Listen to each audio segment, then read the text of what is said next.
The valley floor is stained with the blood of heroes, and from the caves of chaos wafts the scent of unwholesome meats being roasted by gnolls and other foul creatures. Welcome to the Stream of Blood, a Twitch channel where we play tabletop role-playing games. And tonight, we are bringing to you THAC0 Tuesdays, where we play old school essentials, the 1980s BX style of Dungeons and Dragons, where the hit points are few, the abilities and weapons are meager, and it's really a test of your cunning, your wits, and your ability to quickly roll up a new character.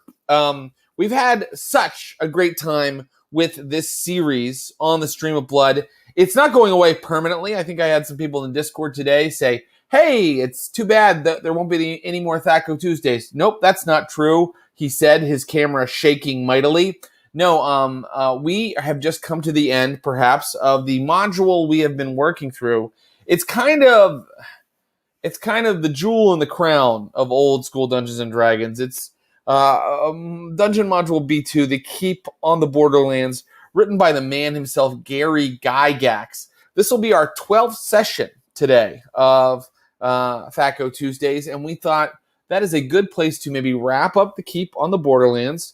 When we see THAC0 Tuesdays again, it might be in a month, it might be in 2 or 3 months, we will begin working on a new module. And, you know, the reasons we decided to move out of the Caves of Chaos and The Keep on the Borderlands is because our players really have thoroughly explored them. Have they gotten every nook and cranny? Have they been in every single cave in the Caves of Chaos? No, actually, I checked again. There's a cave that they kind of missed. There's all kinds of little secrets that they missed. But that's what old school Dungeons and Dragons was about. You know, you could have a lot of fun with a 5th edition Dungeons and Dragons module like The Rise of Tiamat. Those are incredible. But I think a lot of those modules more or less expect you to see everything, right? Old school wasn't like that. It was like they provided you with an environment, and it was like a real environment with verisimilitude, he said, bringing out a $20 word. And so there were places you just didn't see when you played through it, especially because you died so often. But these players have seen a lot. And in particular, these three, I think, have been through a lot.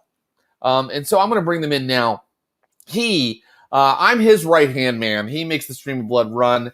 And he had the longest lived character on THAC0 Tuesdays, Boople von Borplesby, until he died last session. And part of our quest today is to see if we might resurrect him, ? Please welcome my good buddy, Mr. Clinton Trucks. Hello. Hi, Clint. And you're playing a fighter, a second-level fighter named Sheedy today, right? Randomly generated from soup to nuts. Yes, because it really doesn't matter much in old school Dungeons and Dragons until you get into those higher levels and you start actually making choices. A randomly generated character is kind of just as good as one you've kind of poured over and picked the points for, right? I'm going to go ahead and give a little peek behind the curtain, Jared. Guys, I didn't save the character from last time. I generated a new one. It's equally bad, and I can't tell what was different. So it's the same character to me. Well, I asked you not to tell everybody that, but it's okay. Well, look, the thing is, I don't even think Sheedy got to do much before a trap was sprung last time. True. Anyway. So never landed a blow. Yeah, and a blow was not landed on Sheedy. Is that correct? That is correct. And Sheedy, by the way, guys, is not a pronunciation of shitty, although the stats are that. Sheedy, it means that there's a lot of Ali Sheedy from the Breakfast Club in this character. Is that right? This is exactly right. When you get a randomly generated character, you get to learn a lot from on the sheet. And I learned that my character looks like this. Oh, man, I love her. And sometimes this. Yeah, I love it. And does she ever like shake and make all her dandruff come out in a cloud? Because that happens in the Breakfast Club. 100%. Yeah. Unwholesome characters you meet in taverns here in the Fort on the Far Seas. Let's meet a couple other unwholesome characters. He is the game master, a keeper rather, for the Call of Cthulhu stream Spot Hidden.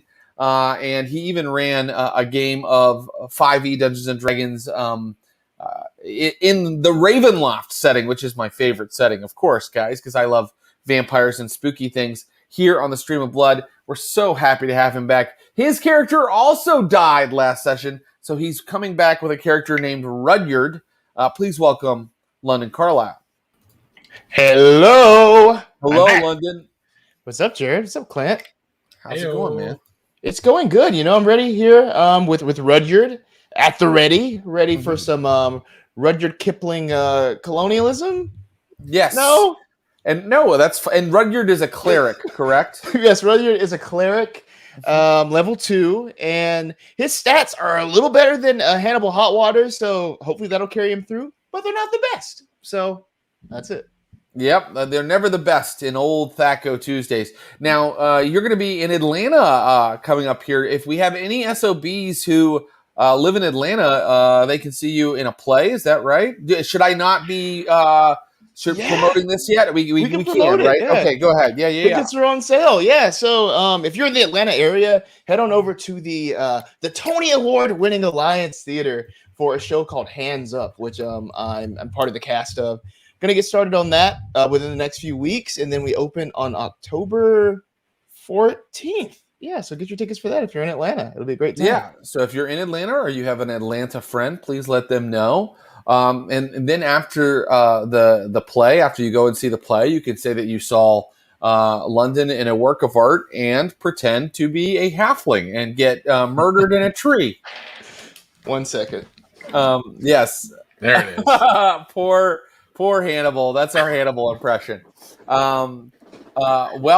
have one more player, and I'm so excited to bring her in because I just love. Oh, Hannibal, come back! I mean, London. I'm here. That's London. London, by the way, you got a nice red glow behind you. I got a little bit of green going to try to put on the verdant greenery of the fort on the far seas, but I love all your red lighting. It's beautiful. Thank you. It's the souls of the innocent, actually. Yes, it's the blood that is about to flow. Okay, I love playing with this next player. We want her on the Stream of Blood as much as we can possibly have her. She's an avid streamer, gamer, and I've seen her, I think, on the CALIX in addition to our streams, and we're so happy to ask her back. The student has become the teacher. She started as an intern adventurer, and now she is a veteran, a mentally scarred, emotionally scarred veteran. Please welcome Paula Deming as Robin Softshoes. My chair goes all the way back, too. I'm scared I'm going to hit the screen. My headphones are only so long. There you go. Come on back. Oh, man. I mean, I don't want to see anybody get hurt, but part of me was like, fall, go over. I am that person who leans back in a chair that is meant to rock, but always goes, oh, God, like it's about to tip over, but it's not. They're made to not tip over. It's time it's time for a Jared Logan unrelated story. My friend Nick Dobbins tells this story about how there was this kid named Billy in his high school class who would always tip back his chair like over and over and over.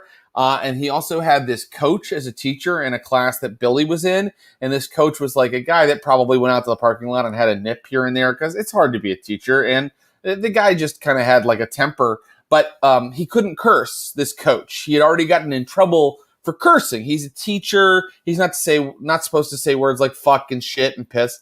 And so he would get really angry and yell at Billy, but he couldn't curse. So one day they were all watching a video because that's what most of us did in every class in high school. And Billy is just like leaning back and clack, clack, clack. And my friend Nick could just see the teacher getting angrier and angrier, the coach getting angrier. And Billy just kept going clack, clack. And then finally the coach went, "What you doing, crap, Billy?"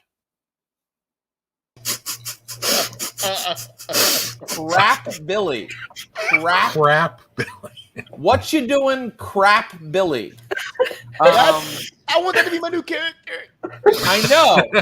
Crap Billy. I'll make you guys a deal. If anybody dies during the game today, your new character can be called Crap Billy. Crap Billy's level 5, as I recall. Yes, Clint. And Crap Billy starts at level 5. Okay, so let's play some THAC0 Tuesdays. Let's play some old school essentials, rather. Gavin Norman made this book. It's really fantastic. If you guys are out there and you want a D&D game that you can throw together quickly without getting on to Beyond and making your friends, it's a little bit of an involved process. Maybe you have your dad over and your ex-girlfriend and your postman, and that you want to play a game of D&D, bang, you can do it in 2 minutes. And it's just a really fun way to play D&D. Let's set the scene.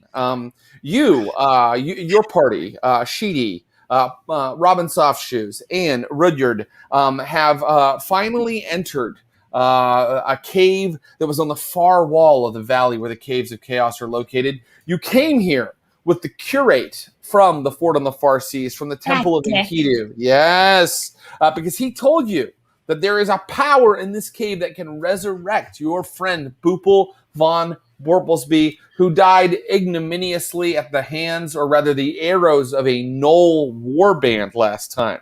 Robin brought his body back to the fort. She went to the curate, begged him to help her.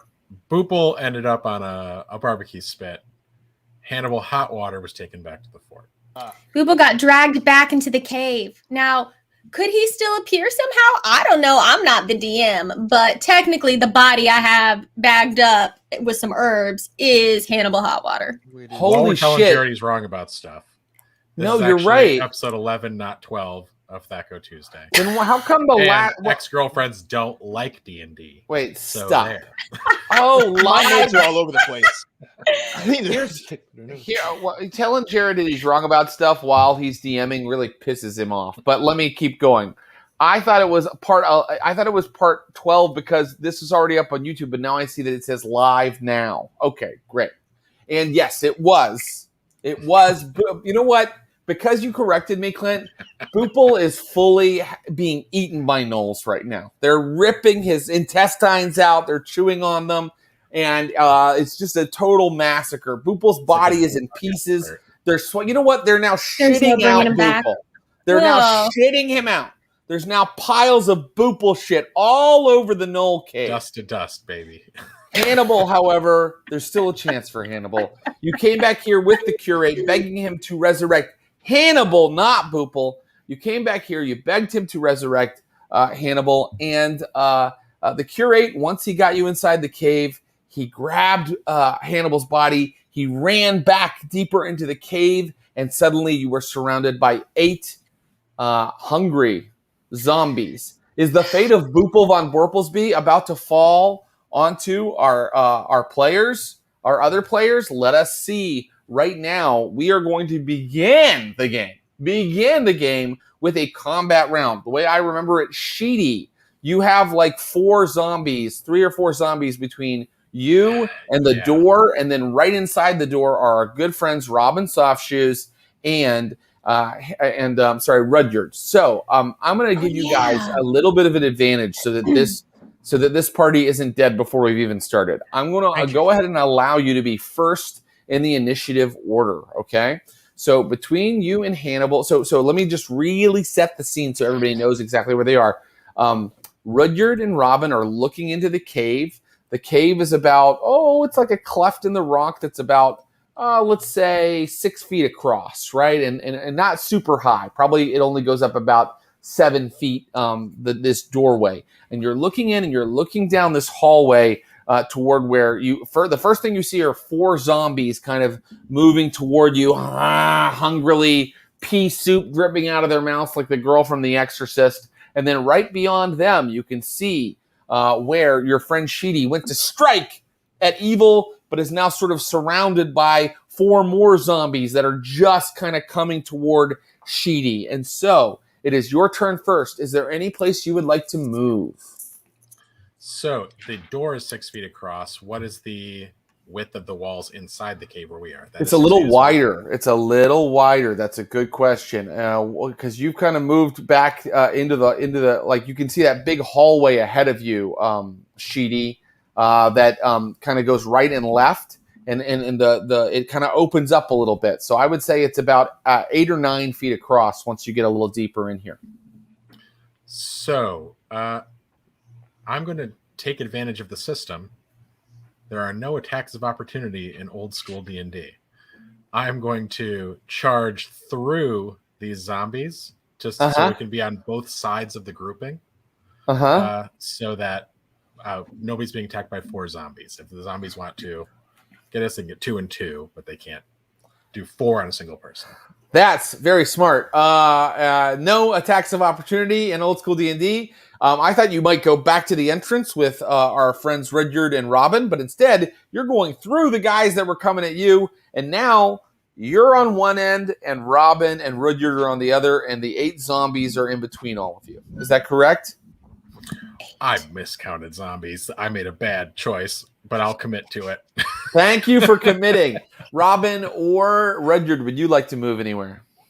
I had an idea of something I wanted to do, but it's not really moving. How about I say what it is, and then you tell me if I can do it in this Not phase. only will I tell you, Paula, I'll probably yell. Go ahead. Great. I'm gonna. I'm wearing around my neck a very cute little acorn vial that has a potion in it. I'm gonna turn to Rudyard and say, "Drink this potion. It'll make you small. We can fit on the broom. We'll go get Sheedy, and we'll fly through all this stuff." So I'm gonna try and get Rudyard to. I'm hoping I can get everyone to fit on the broom if one of us is very small. So I'm gonna hand Rudyard the acorn instead of moving. That's a movement. Get this. Yeah. I agree that that's a movement. I think that. No, it's just such a smart idea. How can I even yell? All I can do is smile and go, "Paula, you old so and so." It's a smart idea. I think we're going to resolve all of it on the spell casting phase of your turn. But for now, you have moved right up beside Rudyard and pulled out the vial and offered it to him. Okay. And so Rudyard, would you like to move or do something similar, free action-y, like our friend Robin has done? Okay, cool. So, Robin's plan was to shrink me down so we'll all fit on the broom. That's my plan. I don't know if you'll get small enough for it to actually work, but I'm hoping you will. Okay. I'm hoping I get small, but not too small. But Rudyard will be like, "Okay, yes, I love acorn spirits," and then he'll take it and begin to down this, waiting to see the results of that. Okay, great. So I love that. Like, it feels like That's Rudyard. There he is. That Rudyard isn't quite hearing Robin, and it just thinks that she's offering him a little bit of acorn whiskey to kind of get them through this. But she's actually offering him a potion of diminution. Your character shrinks to 6 inches in height. While shrunk, you are unable to harm creatures larger than 1 foot tall. The character can slip through narrow spaces. The character only has a 10% chance of being spotted. Those are the effects. And what I'm going to do is, because I'm not sure when a potion stops working. Let's see. Oh, yeah. Here we go. Drinking a full dose of a potion takes 1 round and brings on the magical effects for 1d6 plus 6 turns. I'll let one of you roll that d6, but we don't need to do it yet. So Rudyard has downed the potion, and now it is time for in our phases for any missile attacks that people would like to make. Would anybody like to make any? I'm going to allow them to you to do that in addition, but if you'd rather just focus on getting on the broom and getting out of here, that's fine too. I'm an archer. I feel like, yes, I could, in a real badass kind of way, be like, "Here, drink this. Fucking jump on the broom." You know what I'm saying? So I think, yes, I will make a missile attack. I'm a real leader, finally. You're a leader now. You're a veteran. Paula, make an attack against one of these. Now you own the franchise. Yeah. One of these nasty zombies. Put an arrow through their face. Do it. 18. 18 is a hit. Yes. Oh, and then I roll a d6. Okay. 2 big points of damage. Okay, great. Yes. Okay, excellent. So, and I guess whichever. Had we hurt any one of them already before? I don't believe that you had, but then any of them can have this arrow. I have just whatever. Okay, great, because they're in just a big cluster of 8 in the Yeah. middle anyway, right? So what I will rule is that your arrow flies true, and it goes through one of their eyes, and it looks like it's hurt. It's definitely moaning in a different timbre than it was before. Yeah, not and just the about other- brains. It's Yeah. now it's moaning about its own brains. Yeah, exactly. It was going brains, and now it's going my brain. So now these zombies move with more purpose toward Robin Softshoes, Oh, or no. they all look at Robin Softshoes and they look angry. Does anybody else have a missile attack they'd like to make? Would anybody now like to cast a spell? I would like to cast a spell. Great. What spell are you casting, cleric? Well, I hope this is a spell, but I would like to turn the undead. Ah, That's the very good. Okay, let's turn undead. This is the first time we're doing it. Episode 11 is the first time we're doing it here on THAC0 Tuesdays. So let me just bring out our cleric sheet here. And do you know how your turning works, cleric? Or shall I'll Yes, read it for the people from this. Thank you, sir. Go ahead. Reference document. Clerics can invoke the power of their deity to repel undead monsters encountered. To turn undead, the player rolls 2d6. Then the referee then consults the table opposite. You might be finding that, Jared. Comparing see the it. roll against the HD of the type of undead monsters targeted. So I got 2d6. We'll see if we can get that going. Do it, Rockapella. We got 5 is what I rolled. So we're comparing. You've rolled a 5. 4 and 1. Okay. All right. If the 2d6 turning roll is higher or equal, the turning attempt succeeds. Okay. Less than, the turning fails. So I need to find out the number. Is that the number of their hit dice? Is that what we're talking about? Yeah, the hit dice of the type of undead monsters targeted. Yes, no problem. Now, these zombies, I'll have you know, have only 2 hit dice. So it would appear that they are turned, except these zombies also are all wearing amulets. Amulets of protection from turning. So attempts by a cleric to turn them joking are my made ass? as if they are ghouls rather than zombies. Look, Gary Gygax was not a generous man. What? No one has ever described him as a generous man, or a generous game master, rather. Let's look at how many hit dice ghouls have, because that's what it says to use as that is how many hit dice these things pretend to have right now. Oh my god. No. Hit dice for a ghoul? No. You still did it. You turned them. Yeah, let's get it. Nice. Let's get it. Cool. Yep. Turning, Still, screw you, succeeds. Gygax. Okay, so please narrate for us in full, London, what happens when Rudyard turns undead. Rudyard extends his hand. I'm not sure if it's shrinking yet or not, thanks to Robin's Softshoes, but he just I love says- that. Yes, you are slowly shrinking as you do this. So that hand is shriveling like Scary Movie 2 style, like it's going all the way down. He says, "Begone, you blasphemous beings!" And he does that. But I have to roll for the number of undead. Yes, you that do. are- I was about to tell you that. Yes, roll 2d6 again and see how many of these 8 zombies are turned. 3. Okay, 3. So turned undead will leave the area. And I think that they're just going to leave. I don't think that you destroy them. Okay? So 3 of these zombies... You know what? Here's what I'm going to rule. 3 of these zombies sort of just kind of like... They stop like kind of having like a conscious like effort to come and get you guys. And they start to kind of just wander into the wall like...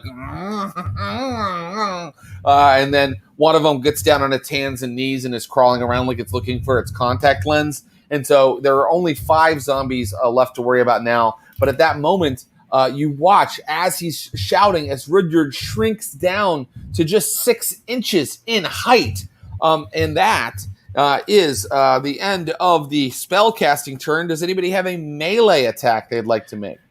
Yeah. Sheedy is going to try and sword one of the non-turned zombies in the brains. Okay, go for it. Boredom.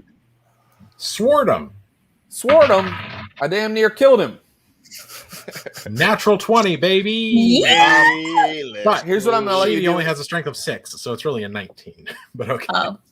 Oh, is that true? No, a natural 20 is a 20s are always natural natural 20, my 20s, friend. yeah. And normally I've been like doubling the damage, but this time I'd like you to go ahead and do damage against 2 zombies since they're all clumped together. Oh, I that's think fun. that this allows you to do damage against 2. All right. Yeah. I rolled a 1.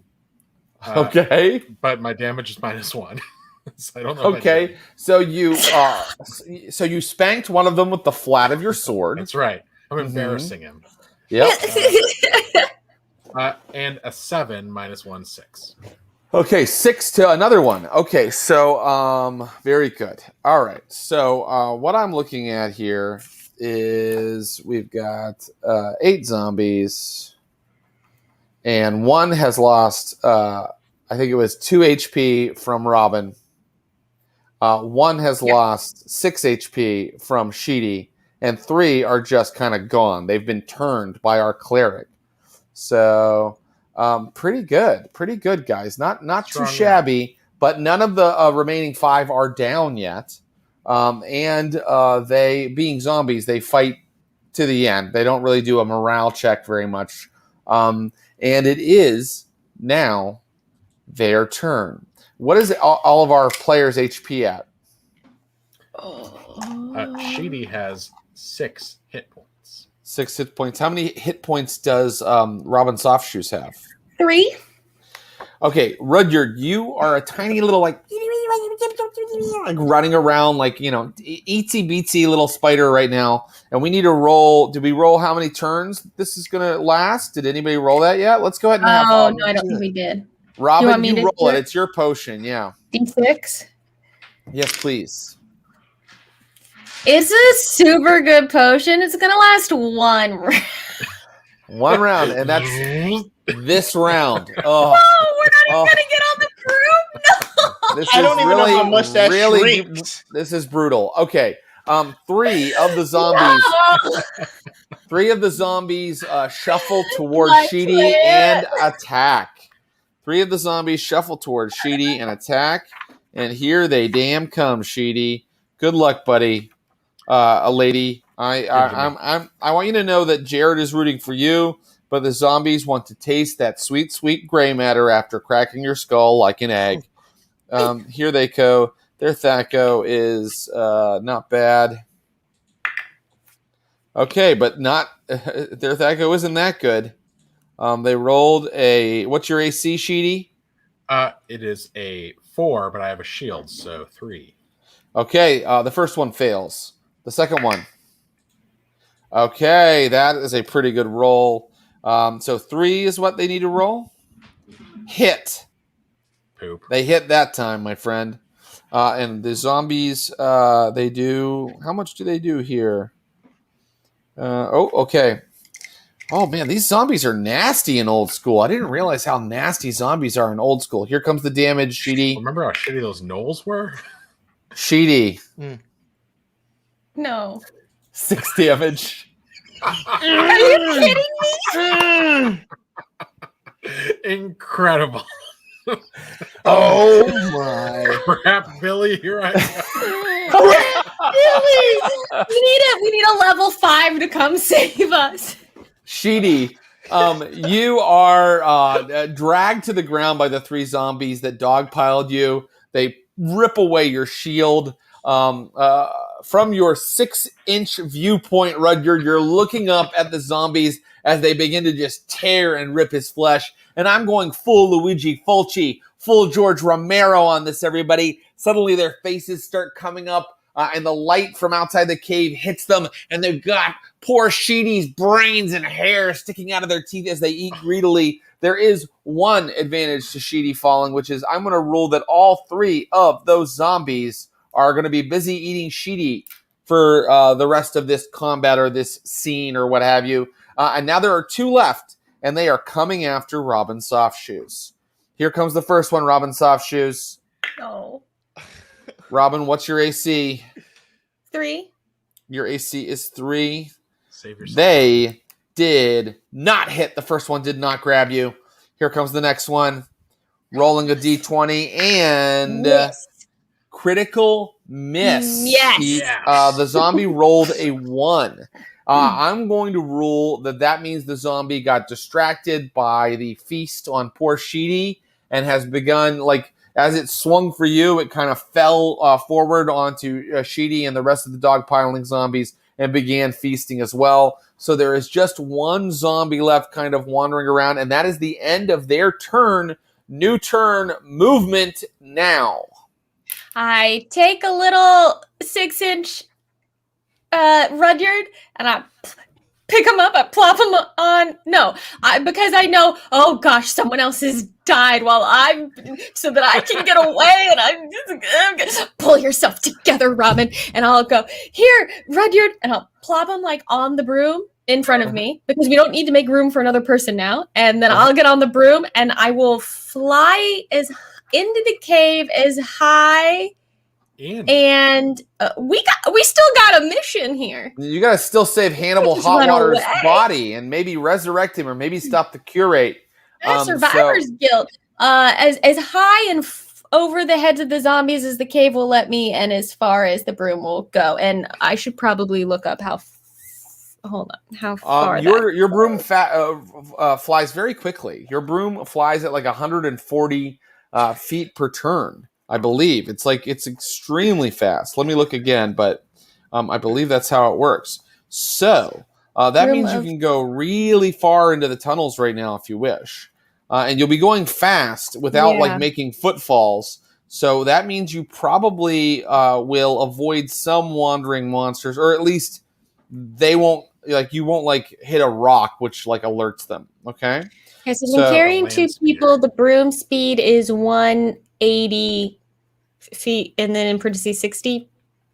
Okay, yeah. So I don't know if you said that, and I wasn't listening because I was also looking for it in the book. But no, you perfect. It's actually faster than I thought it was. So you can go 180 feet a turn, and that's your move this time. So I can tell you that you go from the cave mouth over poor Sheedy's body, which is being ripped to shreds by the ravening undead. A single tear from Robin's eye falls onto Sheedy as they fly past. Yes. And the flying broom has entered a wide corridor. It's about 10 feet wide and even higher up. So you can go pretty high up. It's probably like 15 feet high of worked stone.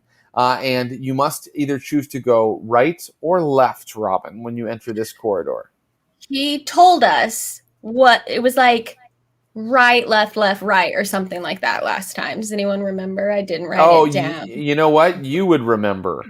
And I can't believe he told you. I don't know if he was lying or not. But. Right, that's the thing. Was he lying? So he told you, wait, let me look at my notes here. He told you right, left, right, and that's it. That's what he told you. Right, left, right. Sorry, I'm just imagining Sheedy reaching up as we fly over going, don't you forget about me. Don't. And Don't. You. Don't. Sorry. So, right. I'm sorry. I'm going to listen better. Take your time. I'm just making jokes and cracking.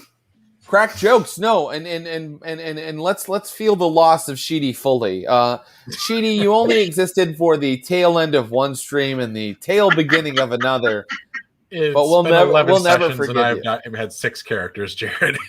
Wow. I remember it being 12 sessions. Okay, are you going to follow the instructions? Yes, that the curate I will gave follow you? the instructions because I think. Even if he is bad, I think where we want to go is right. I just don't know if what he says was going to happen when we go there is actually what's going to happen. But I don't think that's my justification. So I will follow the directions that he gave us. So right, I think is what it was. Very good. Okay, so you take a right and you don't go far. You go, about, let's say, 30 feet deeper when you come to the left that he described. It's definitely a big left there, and there's a slope kind of leading upward with this left. There are also in the where it turns, where the corner is, 2 doors. One on the let's say east side of the corner, and one directly north on that corner. You can ignore them if you would not be following the directions if you stopped and went in one of these doors. You can keep flying if you wish up this slope. As we approach the doors, I'll say, Rudyard, what do you think? Should we just stay on target and follow?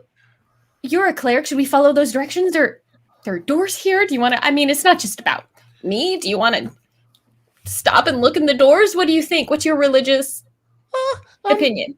Am I still small? Yes. Let me say a prayer real quick. Oh, and then he goes on and prays. Let's hear it in the little micro voice. I love that. Okay. Elona, I believe, is your god. Go ahead. Elona, great goddess of the things you're the goddess of, please. The moon and nature. Go ahead. Dear Elona, goddess of the moon and nature, please guide me and Robin Softshoes, who's a lot larger than me right now, to safety, so that we can kick the ass of this evil motherfucking cleric who is standing in the way of our mission of saving that devilishly handsome cannibal hot water halfling. I would love to crawl up right between his pectoral muscles one day. Amen, is what he says. Amazing. We just learned a lot about Rudyard. We sure did. Rudyard intones his teensy weensy prayer, but unfortunately, according to Old School Essentials, that in and of itself has no game mechanics, and I don't believe that it's actually answered your question, even Robin. But what's important is that I really enjoyed it. Right. So, Robin, what do? You're the one driving the broom. Take the left or stop the broom and go into one of these doors. Rudyard says doors. Say it right. Doors! There it is. Okay, if your god or goddess said doors, we'll quickly stop. Okay, so you stop and go through the door. No, that's okay. You stop and you land the broom, and as you do, Rudyard, you begin to grow again because that turn is over, and the potion of diminution's effects have passed. Rudyard, you're kind of now the size of like a 2-year-old child. Okay, got you. There is a door directly to the north and a door to the east. They are, let's see, what are the doors like in here? Very important. These doors, I think, are heavy and stone, made of heavy stone. I will go up to the door. Is there one that's closer to us, or are we equidistant? We are, you're equidistant, and they're both in this corner where you have to hook the left up the slope. Let me also say this. There were a couple torches guttering earlier, but in this particular little kind of turn area, it's pretty dark. So you'll need to let me know from your inventory what you're using to see as well. Good question. Does anybody have a torch? Do you want to go back for one? You can go back and grab one off the wall. I would need to if you don't have anything. I don't have one already. I have a lantern and 2 oil flasks. There it is, buddy. Does Rudyard want to light that so you can see clearly? With his little baby arms, he sort of extends them to Robin Softshoes. May I have a light, please? Yeah. And then... My goddess told me not to play with matches. Okay. Did it make you young? Yes, the potion of diminution has strange effects as it slowly, as the effects slowly disperse. The potion of diminution sometimes creates a psychosis in which the person thinks that they are young but by the time the warm glow of the lantern starts to spread out through the tunnel, Rudyard is back to full size. And now you can see in the soft light of the lantern that the door to the north has like symbols carved on it. Ooh, wait. I can sometimes read languages. Do I recognize the language? I have read languages 4th level. What does that do? I also want to. So many things I want to do. That's okay. If you have read languages, you can go ahead and make a roll to try to read the language as a thief. I feel like should I? It says, "Oh no, I get that at 4th level." Not I have that at 4th level, and I'm only level 2. So I am looking. Robin looks at the door. I was like, I was looking at this in the book, and I was like, I don't think I have this. Robin looks at it and thinks, one day, maybe soon, I'll know what that says. But I would like to, if nothing else, go over to it and listen and see if I hear noises. Very good. In that case, you can use your thief ability to do that, right? Don't they have a listening kind of a skill? Yeah, I have hear noise, and it's 5,6. Okay, on a 5 or a 6. So roll a d6 and see if you roll a 5 or a 6. Boy, sure you put your ear up against this kind of stone door. Carved into it is a strange writing you don't understand, and some skull motifs. You do not hear anything within, possibly because the door is heavy and stone. So let me know. Would you like to try this door or the one to the east? Can I check this door for traps? That's a great idea. Go ahead and roll to check for traps. No, that's 91. I have a 10% chance of finding traps. Apparently. Just missed it. No, you just so if I could just spend a few luck points. Yeah. Wow. Okay. Look, okay, Robin is really upset about all the death that she has been witnessing. It's been a dark day. It's been a dark day. Yeah, absolutely. Well, you can either choose to go in or keep moving. Dark day or not, enough mourning. What do you do? Rudyard, I quietly, I'll say, Rudyard, I can't read this language. I don't hear anything, and I'm not sure if it's trapped. Do you want to open the door? I believe that we should open the door. But do you mind if I take a look at it first? Please. Can I also check for traps? As a cleric, in old school, generally not. But I'll give you a little bit of. I don't want to if I can't. I just didn't. You would be kind of faking it, and Gotcha. I might give you like a super, even less likely roll than we gave to than the game rules gave to poor Robin Softshoes.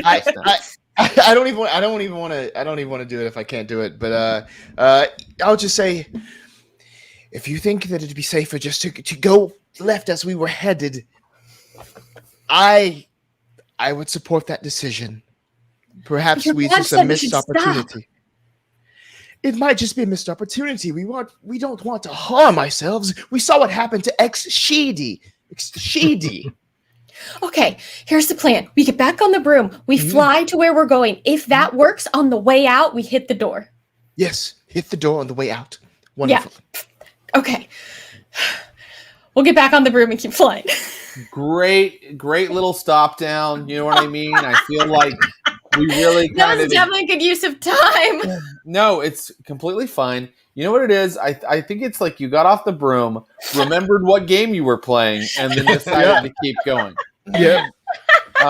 Discovered there are no short rests. Because you have waited so long, you hear footsteps coming up from the passage you've already been in. Someone approacheth. Oh, that's a heavy tread.